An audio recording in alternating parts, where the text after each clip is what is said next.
എൻ്റെ ആവണി ജീവിതത്തിലുണ്ടാവുന്ന പ്രശ്നങ്ങൾക്ക് വലിയ വിലയൊന്നും കൊടുക്കാണ്ടിരുന്ന അതൊരു സൈഡിൽ കൂടെ അങ്ങ് പൊക്കോളും.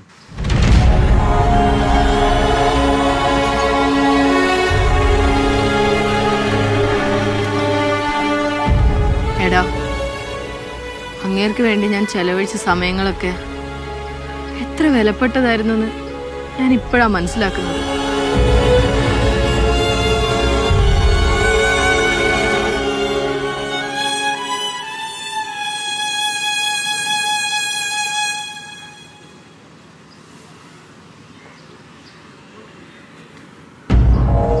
എന്താ അമ്മ?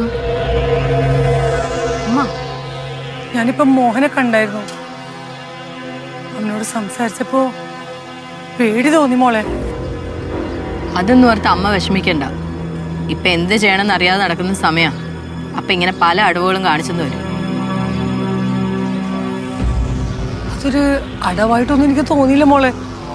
അമ്മേ, നമ്മള് വലിയവായി പറയും ഭർത്താക്കന്മാർ എന്ത് കള്ളം പറഞ്ഞാലും നമുക്കത് പെട്ടെന്ന് കണ്ടുപിടിക്കാൻ പറ്റുന്നു. 15 കൊല്ലം എടുത്തമ്മേ എനിക്ക് അങ്ങനെ ഒരു കള്ളത്തരം കണ്ടുപിടിക്കാൻ വേണ്ടി. അമ്മ പേടിക്കാതെ. ഇതൊക്കെ അങ്ങേർക്ക് ഇപ്പോഴത്തെ ഡിപ്രഷനിൽ തോന്നുന്നതായിരിക്കും. അതൊക്കെ പതിയെ മാറിക്കോളും. എന്നാലും നിങ്ങൾ രണ്ടുപേരും ഒന്ന് സൂക്ഷിക്കണം കേട്ടാ. മോന് സൂക്ഷിക്കണേ. ശരി അമ്മ.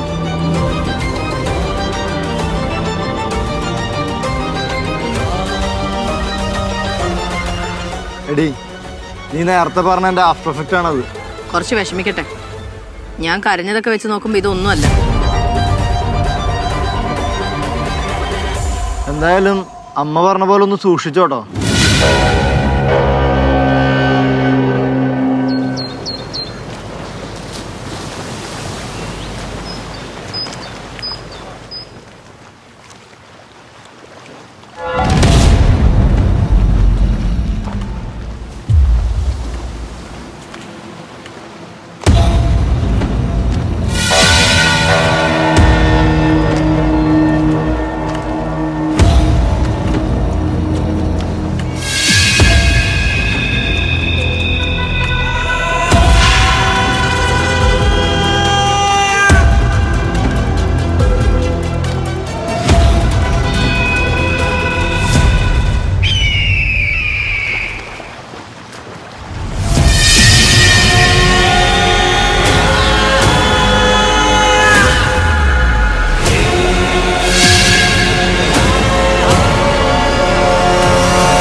ഒന്നുമില്ല, മോനൊന്ന് വീഴാൻ പോയതാ.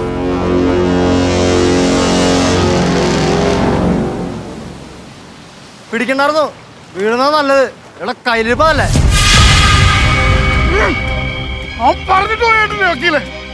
അവൻ പറഞ്ഞിട്ട് പോയത് അവിടെ നിൽക്കട്ടെ. താനെന്തിനുള്ള പുറപ്പാടായിരുന്നു? ആവണി എന്റെ, എനിക്ക് ആവണി വേണം. മോഹന, ഞാൻ ഒരു കാര്യം പറയാം. എല്ലാത്തിനും ഒരു പരിഹാരമുണ്ട്. ഈ റിസോർട്ട് വിട്ട് പോകുന്നത് വരെ ഇതുപോലെ ഒരു തമ്മാട്ടിരുന്ന് താൻ നിൽക്കരുത്.